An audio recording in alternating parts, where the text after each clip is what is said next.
How's it going, everyone? I want to do a quick video on this question that Johnathan Pageau got during a lecture on the Garden of Eden. It's a really beautiful answer that he gave because it's a hopeful take on the fall where Adam and Eve ate from the tree of knowledge and where all human sin and suffering originated from.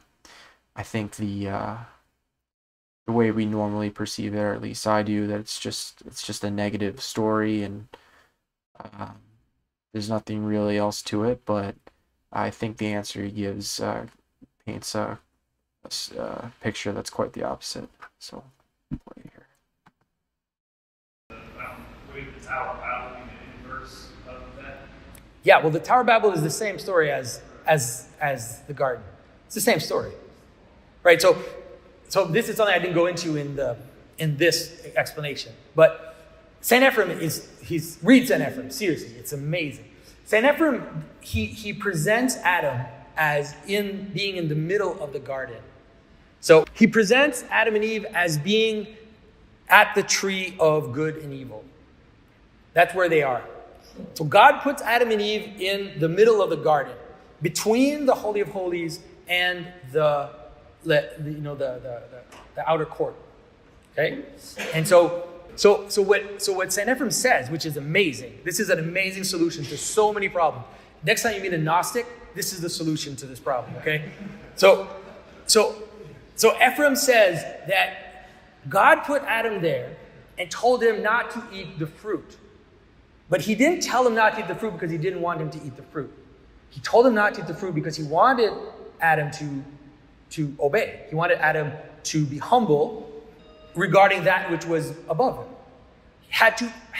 He had to be in his place in this ontological hierarchy, right?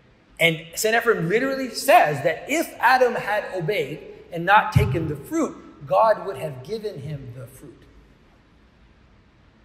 God would have given him the fruit so that he could ascend and commune with the tree of life and commune with the glory of God, right? And so because he took it out of pride, so when he ate the tree of good, he says, when you eat the tree of good and evil, both your eyes open. You could say your right eye and your left eye. The right eye sees the glory of God, and then the left eye sees the bottom of the mountain. Right? And so what God wanted was for Adam to, in obedience, receive the fruit, so that when he ascended the mountain, he would see both sides as well. Right? He would see the lower side and the top side, but he would see it as someone who is healthy, understands what sickness is. Whereas now, because he took it out of pride and out of self-sufficiency, the opposite happened. Right? He got afraid of this thing up there. He actually was afraid of it. That's why he had to cover himself. Couldn't deal with it. So he had to cover himself, then he falls, and now Saint Ephrem says, now he has to learn about wellness from sickness. And it's going to be a long road, my friends. It's going to be a long road. And so the Tower of Babel is the same thing. The Tower of Babel is saying, we're going to reach heaven. We're going to build the mountain. We're going to build a mountain. God chased us from that mountain. We're going to build a mountain. We're going to go up and we're going to get what's up there. And what's the result? Fragmentation, forgetting, incapacity to commune. All of that, it's the same story. It's actually a good way to understand what the garden is talking about, because you actually do get this idea of a breaking of communion as they literally go in different directions from this thing, and they can't communicate with each other because they tried to take it out of self-sufficiency, out of pride. And that's the thing. That's why pride is so bad, because pride is not understanding where you are on this hierarchy. It's thinking that you have life in yourself. St. Gregory of Nyssa has this amazing quote. He talks about how sin is the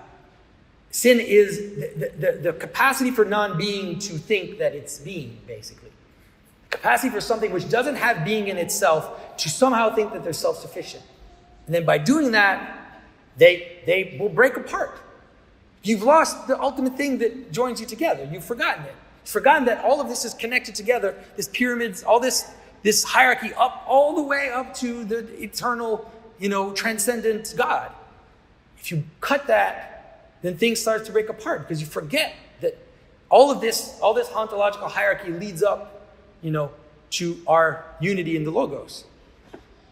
And so it's this, like I keep telling you, it's a description of reality. It's not arbitrary. This is how things work.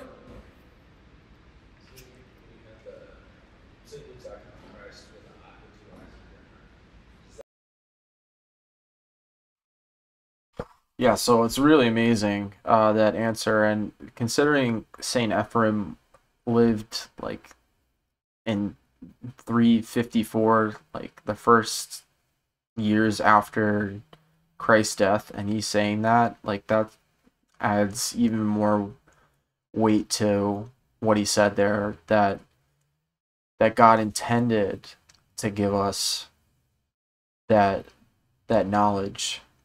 He just wanted us to respect the hierarchy, and I